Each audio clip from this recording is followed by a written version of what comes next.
प्रश्न आहे की मुख्यमंत्री कोण होणार चर्चा सुरू आहे.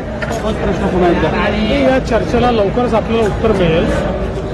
तिन्ही पक्ष मिळून त्याचं उत्तर देतील. आमचे जे श्रेष्ठी आहेत त्यांच्याशी चर्चा सगळ्यांची चाललेली आहे आणि लवकरच याचं उत्तर आपल्याला मिळेल. मुख्यमंत्री पदाची जशी चर्चा सुरू आहे तशी राज्यातल्या वेगवेगळ्या आमदारांना सुद्धा मंत्री होण्याची इच्छा निर्माण झालेली आहे. त्यांची सुद्धा उत्सुकता ताणली जाते. आधी मुख्यमंत्री ठरेल तर मग मुख्यमंत्री मंत्री ठरवतील. त्यामुळे मला असं वाटतं की आधी मुख्यमंत्र्यांची वाट पाहावी, त्यानंतर मंत्र्यांची पण जी काही नावं आहेत ती आपल्याला लक्षात येतील. ईव्हीएम वरून विरोधी पक्ष आता जन आंदोलन सुरू करत आहे. वेगवेगळ्या पद्धतीचे केसेस करायला आदेश दिलेले शरद पवार असतील सगळ्या पक्षांना. याचं उत्तर हे काल सर्वोच्च न्यायालयाने दिलेलं आहे आणि सर्वोच्च न्यायालयाने क्लिअर कट सांगितलं आहे की तुम्ही हारले की ईव्हीएम वाईट ही पद्धत बंद करा. ईव्हीएम टॅम्पर प्रूफ आहे, ईव्हीएमची पद्धत चालूच राहणार आहे हे सांगितलेलं आहे. हा रडीचा डाव आता बंद केला. काँग्रेस आणि राष्ट्रवादीची मते ठाकरेंना मिळाली नसल्यामुळे ते आगामी निवडणुका स्वबळावर लढवणार असल्याचं तेव्हा ते महाविकास आघाडीतून बाहेर पडण्याची चर्चा आहे. मला याची किंवा भाजपा आता स्थानिक स्वराज्य संस्था सोबळावर लढणार अशी चर्चा.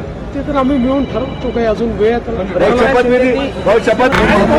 आहे की मुख्यमंत्री कोण होणार चर्चा सुरू आहे. तोच प्रश्न पुन्हा एकदा. आणि या चर्चेला लवकरच आपल्याला उत्तर मिळेल. तिन्ही पक्ष मिळून त्याचं उत्तर देतील.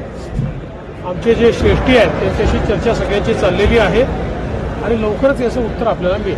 मुख्यमंत्री पदाची जशी चर्चा सुरू आहे तशी राज्यातल्या वेगवेगळ्या आमदारांना सुद्धा मंत्री होण्याची इच्छा निर्माण झालेली आहे. त्यांची सुद्धा उत्सुकता ताणली जाते. आधी मुख्यमंत्री ठरेल तर मग मुख्यमंत्री मंत्री ठरवतील. त्यामुळे मला असं वाटतं की आधी मुख्यमंत्र्यांची वाट पाहावी, त्यानंतर मंत्र्यांची पण जी काही नावं आहेत ती आपल्याला लक्षात येतील.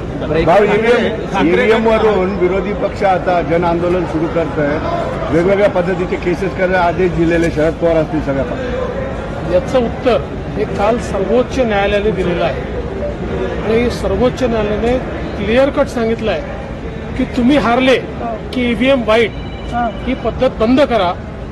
ईव्हीएम टॅम्पर प्रूफ आहे, ईव्हीएमची पद्धत चालूच राहणार आहे हे सांगितलेलं आहे.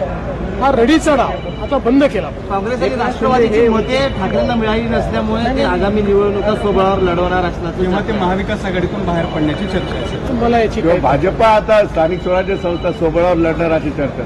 ते तर आम्ही मिळून ठरवतो. काही अजून वेळ आहे शपथ